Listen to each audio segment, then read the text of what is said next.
Terima kasih. Ini ada dua pertanyaan.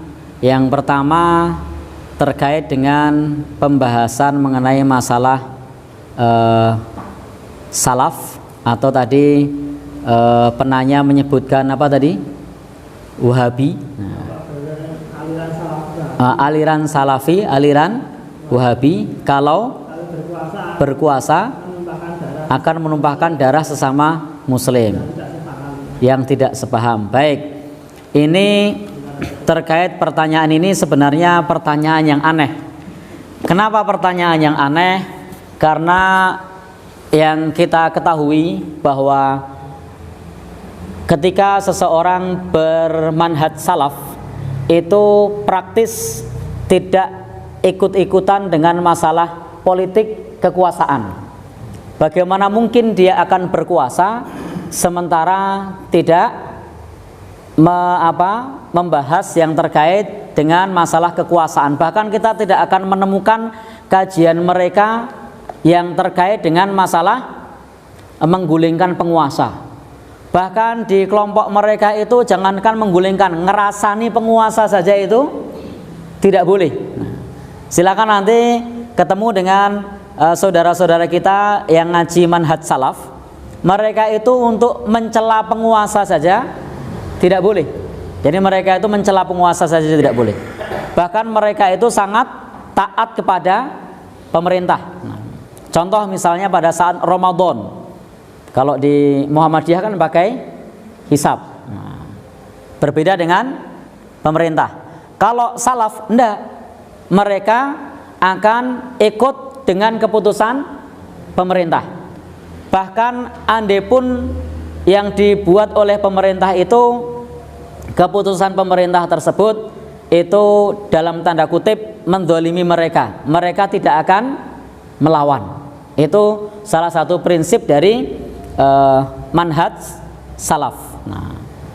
Jadi itu pertanyaan yang agak aneh, karena tidak, bagaimana mungkin kemudian mereka merebut kekuasaan kemudian berkuasa dan menumpahkan darah kaum muslimin.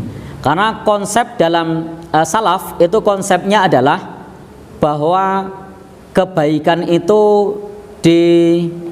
bukan dari atas, bukan dari kekuasaan, tetapi dari pribadi masyarakat yang baik nanti akan membentuk pemerintahan yang baik. Jadi dari masyarakat yang baik akan membentuk pemerintah yang baik. Karena kalau masyarakatnya ini tidak baik, dengan cara apapun kita membentuk atau memilih pemimpin, maka karena bibitnya bukan bibit yang baik, maka hasilnya tidak baik. Saya kasih contoh. Bapak Ibu pernah makan kacang? Pernah ya? Kalau kacangnya itu semuanya isi 3, mau dimakan dengan cara merem, dapatnya isi 3. Dengan cara terbuka, dapatnya isi 3. Dia ambil pakai tangan kanan, dapatnya isi 3. Dia ambil pakai tangan kiri, makanya tetap tangan kanan, dapatnya tetap isi 3. Karena semua bibitnya kacangnya baik. Tapi kalau kemudian kacang ini kopong-kopong, gombong-gombong, mau dilihat dengan merem, diambil dengan merem, kopong, melek, kopong, tangan kanan, kopong, tangan kiri, kopong. Konsep dalam manhaj salaf itu adalah kalau semua rakyat baik, maka pemimpin yang tampil adalah orang yang baik. Kalau semua rakyat amanah, maka pemimpin yang tampil adalah amanah. Tapi kalau rakyat ini adalah rakyat yang sudah terbiasa korup, biasa bikin nota palsu, biasa bikin LPG fiktif, biasa bikin saksi palsu, biasa rapel tanda tangan, nanti kalau berkuasa ya kurang lebih sama. Jadi konsepnya adalah membentuk masyarakat yang mereka semua adalah orang-orang yang baik. Jadi di manhaj salaf itu tidak ada kamusnya revolusi, itu tidak ada.